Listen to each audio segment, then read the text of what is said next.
Hi, so it's only at the moment 10, 9, 8, 7, 6 weeks to GCSEs. So here's some practice tests for you to have a go at. This particular one is graded around about grade 4. Please do stop the video, have a go at each of the questions, compare your solutions. If you need any help, always add a comment. I'll come back to you. I look forward to seeing you inside the video.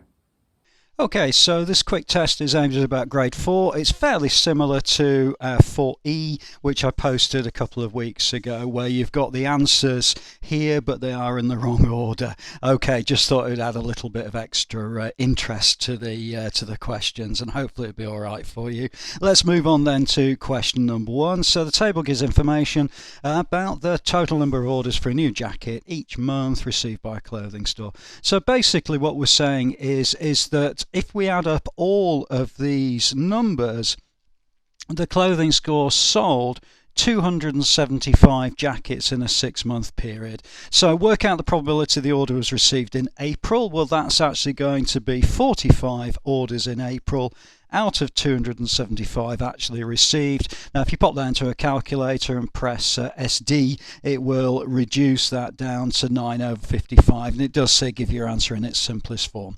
Okay, so let's look at April, May and June. Well, that works in exactly the same way. All we're going to say is, well, 45 in April plus 88 in May and then 27 in June, all out of 275. That will work out as 160 out of 275, and in its simplest form it's going to be 32 out of 55, which would be the answer to question number 1. Okay, let's move on then to question number 2 and 3. So question number 2 is convert 450,000 centimeters cubed into litres. So really all we need to know for that is 1,000 centimeter cubed equals 1 litre. And if we know that, if we've got 450,000, we divide that by 1,000. It's fairly easy to do. We just knock off the zeros at the end there, and that's going to give us 450 litres, and that would be the answer to question number 2. Okay, let's move on to question number 3. So if we had £5 and we were in the ratio 2 to 3, then somebody would get £2 and somebody would get £3. However, we don't. We've actually got £70, which effectively is 14 times bigger. So all we do is we multiply each of these numbers by 14, and we're going to get 28 to 42, and that would be the answer to question number 3. Okay, hopefully these are okay for you. Please do stop the video, have a go at each of these questions, and then compare your solutions. Let's move on then to question number 4, which is a 200-gram box of Super Duper chocolates. Okay, costs £4.50. So what I'm going to do is I'm going to say, well, actually, let's look at the 200-gram box. Okay, so if it costs £4.50, then that's actually 450 pence. And what I'm going to do, if I divide by 200, that's going to give me 2.25 pence, and that's per gram. And I'm going to use exactly the same with the 175-gram box.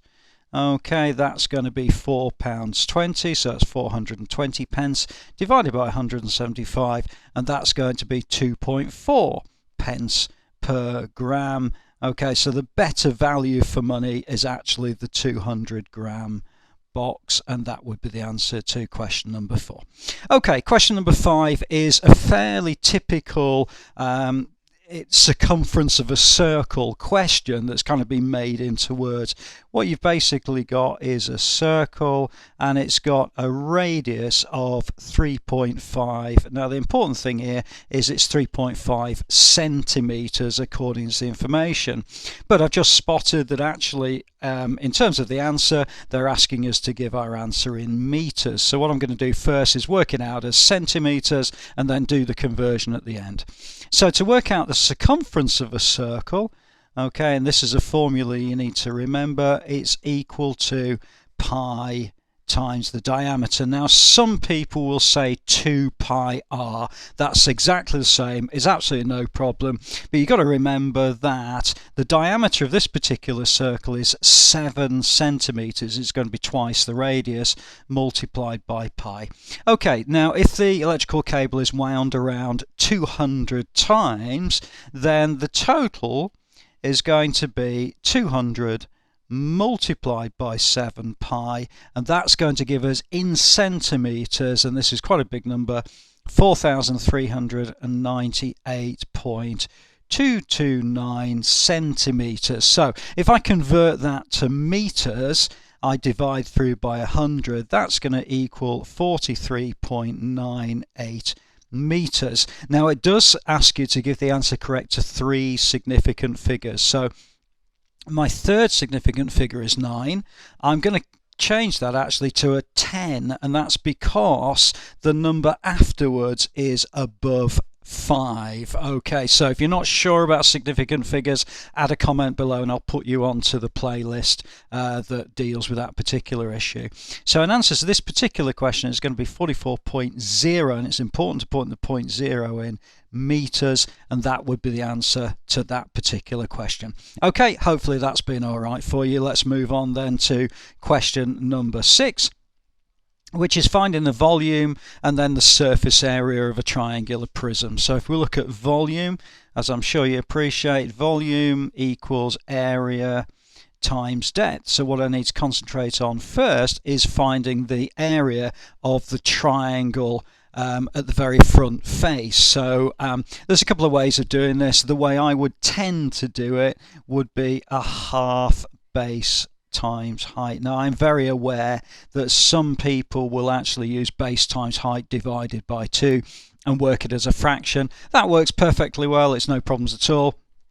In this particular case, however, I'm going to leave it as a half, and that's going to be 12 multiplied by 9. The important thing is a vertical height, and it does tell you on the diagram that the vertical height is 8. Please be careful, it's not the slant height, okay, which is 10, but the vertical height, which is 8. So multiply that by a depth of the prism, which is 12, put all that into your calculator or work it all out yourself, and that's going to give you 576 centimeters cubed. Okay, hopefully that's all right for you and you got the same answer. Let's move on then to the surface area, which is a fairly different calculation. The thing about surface area is it just needs a little bit of discipline to kind of work through. So what I'm going to look at first is going to be the area of this triangle. I'm going to call it A. So that's going to equal, as we had before, a half base times height, which is going to be a half 12 times 8, and that's going to give me a total of 48. Now if I go back to my diagram, I can see actually the other side, which I'm going to call B, is also going to be exactly the same triangle, and that would be 48 as well. Okay, let's look now at the front surface. So that's actually, I'm going to call it C. Now I appreciate the diagram's getting a little bit tricky here, but if you can imagine a triangular prism, it's the bit, the flat bit, the rectangular bit that's looking at us at the moment, which has a dimension of 12 times 10, and that would be 120. Now that's exactly the same as the one at the very back, which I'm going to call D. Okay, it's the one that's facing away from us at the moment, so that's going to be D. And that's also going to be 120. I'm just going to move this up slightly. Okay, so the final one is going to be the base of the rectangular prism, which I'm going to call E, and that's going to be 12 times 12. Okay, so it is quite difficult on a video to be able to work all of these out and show you them in detail, but perhaps if you've got a triangular prism like a chocolate box or something like that, you'll be able to see for yourself what you need from these. Now if I total all of that up, that's going to give me 480 centimeters squared, and that would be the answer to part B of that particular question. Okay, let's look on to then question number 7. I'm going to aim for this whole worksheet to work all the way through, and then this will give you about an hour's worth of fairly focused revision. Okay, let's have a look at number 7 then. So a block of iron exerts a force of that on the floor.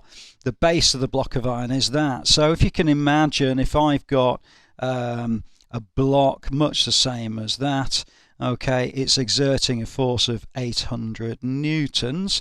Okay, so pressure equals force divided by area. Okay, so we're told that the force is going to be 800. So that's going to be at the top, and we're told that the bottom area, now it's 2.5 meters squared, so therefore we need to divide by 2.5 because that would give us then 320, and the important thing is that is 320 newtons per meter squared. Okay, hopefully that's all right for you. Okay, let's move on then to question number 8, which is dealing with density. And as always, I would always advocate that you put the actual formula at the very top of your working. It helps you to remember the formula, but it also helps you to direct your working as well. So we're told the density is 0.85, and what I'm looking at is its grams per centimeter cubed. Well, that's absolutely fine, because when we work out the volume, which is going to be area times depth, which is going to be 12 times 4 times 2.5, that's actually in centimeters cubed as well. So effectively that works out 120 centimeters cubed. So if I multiply both sides of the equation by 120, I'm going to get that the mass equals 102 grams, and that's the answer to question number 8. Okay, let's work on then to number 9. So number 9 and number 10, work out the size of angle X. Well, because it's an alternate angle, I actually know that that is also 76 degrees. So we've got this kind of Z shape. I also know that in a straight line, the angles add up to 180 degrees. So X is going to equal 180 minus 76. So that's going to give me 104 degrees, which would be the answer to question number 9. Okay, number 10. This happened to me fairly recently. It's only 75 miles, but it took us 2 hours and 25 minutes to complete that journey, which should have taken us less than an hour and a half. But 2 hours and 25 minutes later, we finally got there. Great place to visit, but it does take a little while from where we live in Leeds. Okay, so speed equals distance divided by time, and again, please do always write out the actual formula itself. So the distance is 75. Now the time itself, the way I would write it is it's 2 hours and 25 out of 60. If you wanted to, you could use your calculator to work out 25 out of 60 as a decimal, but however you do it, if you use the fraction key on your calculator, you should be able to type it in directly, and you should get an answer of 31.0344.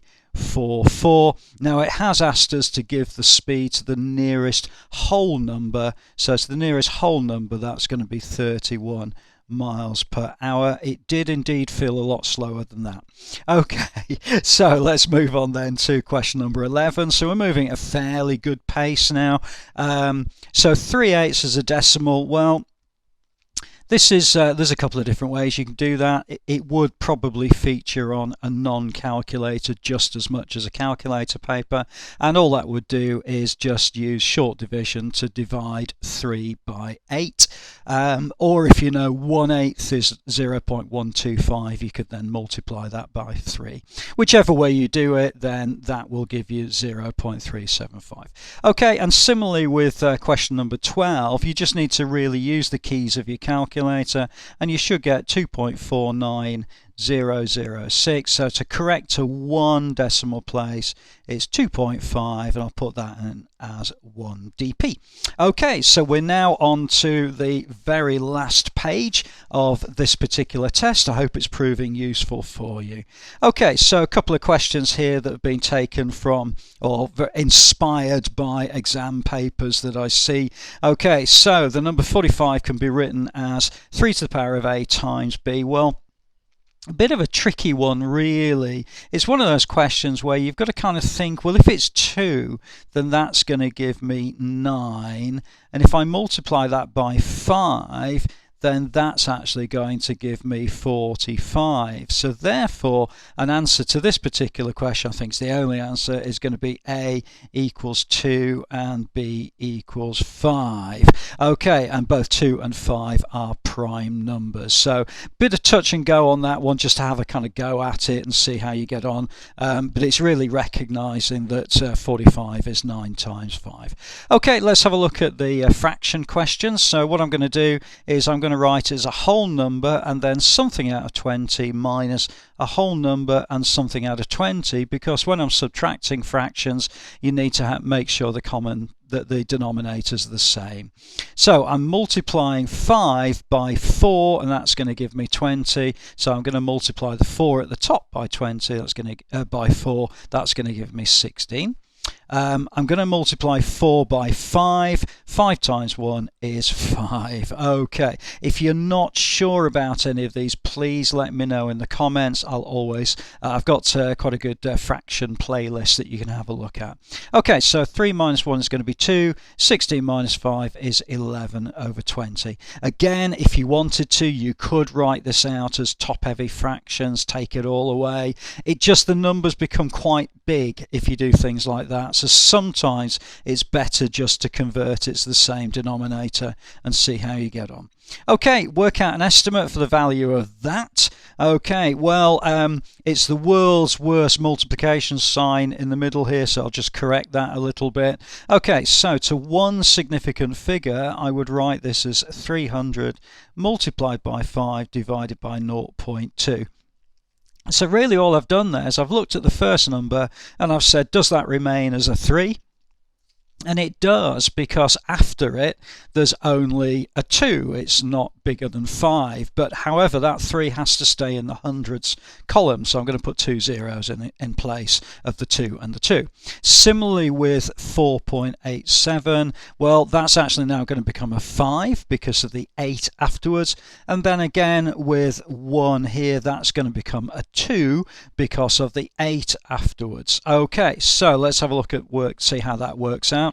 It's going to give us 1500 divided by 0.2. Now the problem with that, it's really difficult to divide by 0.2. So if I multiply that by 10 and multiply that by 10, it's going to give me 1,005. No, it's not. It's going to give me 15,000 divided by 2, and that is going to be 7,500, which is the answer to question number 15.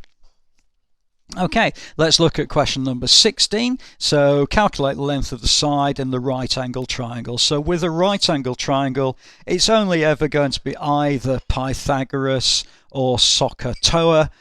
In this particular one, it's a Pythagoras question. Now, I always write the hypotenuse as A. I know some people write it as C, but in my particular case, I would write this as A squared equals B squared plus C squared. So A squared is going to be 12 squared plus B, I'm going to put that as B, is 6 squared, okay, plus C squared. Now if I want to find out C squared on its own, I'm going to do 12 squared minus C squared equals C squared. Okay, so that's going to be 108. And then if I take the square root, I get 10.39 equals C. So therefore to two significant figures, I know it's not asked you, but to two significant figures, that's going to be 10.39 centimetres, and that would be the answer to that question. Just be very careful with this. Always make sure that your answer is going to be less than the dimension of the hypotenuse. In this particular case it's 12, so you need to be sure that your answer is going to be less than 12, otherwise the triangle wouldn't work for you. Okay, let's have a look then at the final one, and we're going to convert 60 millimeters squared to centimeters. What I would do is, if you can imagine, if I draw a rectangle here with a length of 60 millimeters and a height of 1 millimeter, appreciate it's not to scale, but if I did that I would get 60 millimeters square as the area. So let's have a look at doing exactly the same with the same rectangle. However, I'm going to make it centimeters, so 60 millimeters in centimeters is 6, because there's 10 millimeters in a centimeter. And likewise the height is going to be 0.1 centimeters, because there's 10 millimeters in a centimeter. So therefore, if I want the area of the second one, it's going to be 6 times 0.1, which is 0.6. So therefore my area in centimeters is going to be 0.6 centimeters squared, and that would be the answer to that question. Okay, final question on this particular worksheet. Well, what I'm going to do is I'm going to multiply both sides by 3. Now the reason I'm going to do that is because it gets rid of this denominator at the bottom. Now I have to multiply both sides by 3, so I'm going to get 3x plus 10 equals 24. I'm then going to subtract 10 from both sides. So I'm going to get 3x equals 14, and then finally I'm going to divide by 3, and that's going to give me x equals 14 over 3, which actually would be perfectly fine for answering this question. If you wanted to, you could convert it to a mixed number, 4 2/3, that's perfectly fine as well, or you could even write it as a decimal, 4.6. Don't forget it's recurring, it's 4.66 forever and ever, okay, rather than 4.6, which would be incorrect. Okay, so hopefully that's all right for you. Personally, I would probably leave it as 14 over 3, and that would be the end of that particular question.